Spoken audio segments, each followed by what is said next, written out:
다시 오신 것을 환영합니다. 오늘 가장 빠른 뉴스를 받으려면 채널을 구독하십시오. 어젯밤과 오늘 새벽에 거대한 폭탄이 하나 투하되었습니다.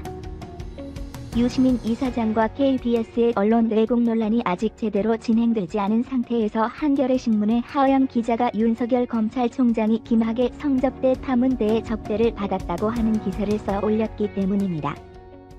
당연히 대검찰청에서는 사실이 아니라고 바로 성명을 발표하였지만 이미 사람들에게 기사는 전파되고 있는 상황입니다. 김현정의 뉴스쇼에 출연한 하호영 기자의 특보 또한 마찬가지입니다.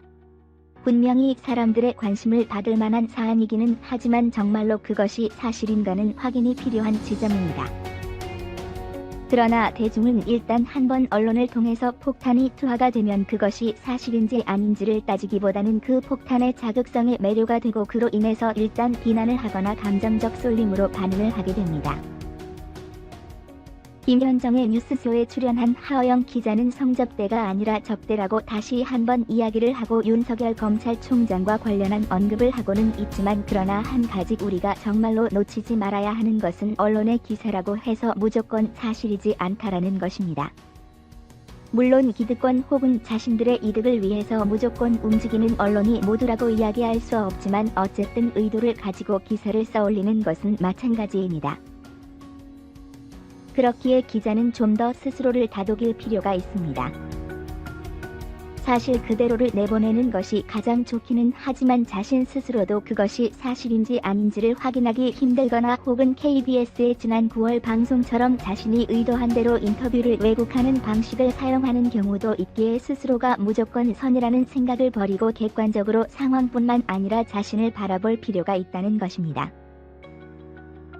김현정의 뉴스쇼에 출연한 하호영 기자도 그러한 대중의 반응을 알고 있기 때문에 자신이 감당할 수준 정도로 일단 윤석열 검찰총장과 관련한 내용들을 알려주고는 있지만 일단 한번 새어나오게 된 과거의 소문 혹은 비밀은 기사 하나를 통해서 여러 갈래로 추측이 나오게 되고 그 추측을 통해서 대중은 더 많은 이야기를 듣고 싶어합니다.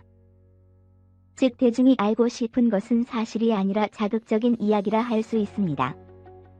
김현정의 뉴스쇼에 출연한 하호영 기자의 특보에 대한 판단을 유보하는 이유는 아직 사실과 관련한 그 어떤 자세한 상황이 나오지 않았기 때문입니다.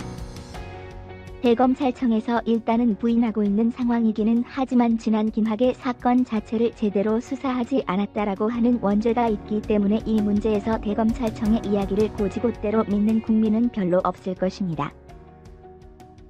그럼에도 불구하고 판단을 유보하는 것이 중요하다고 봅니다. 조국 장관 가족 사건처럼 오해하기 이전의 말입니다. 우리를 팔로우해 주셔서 감사합니다.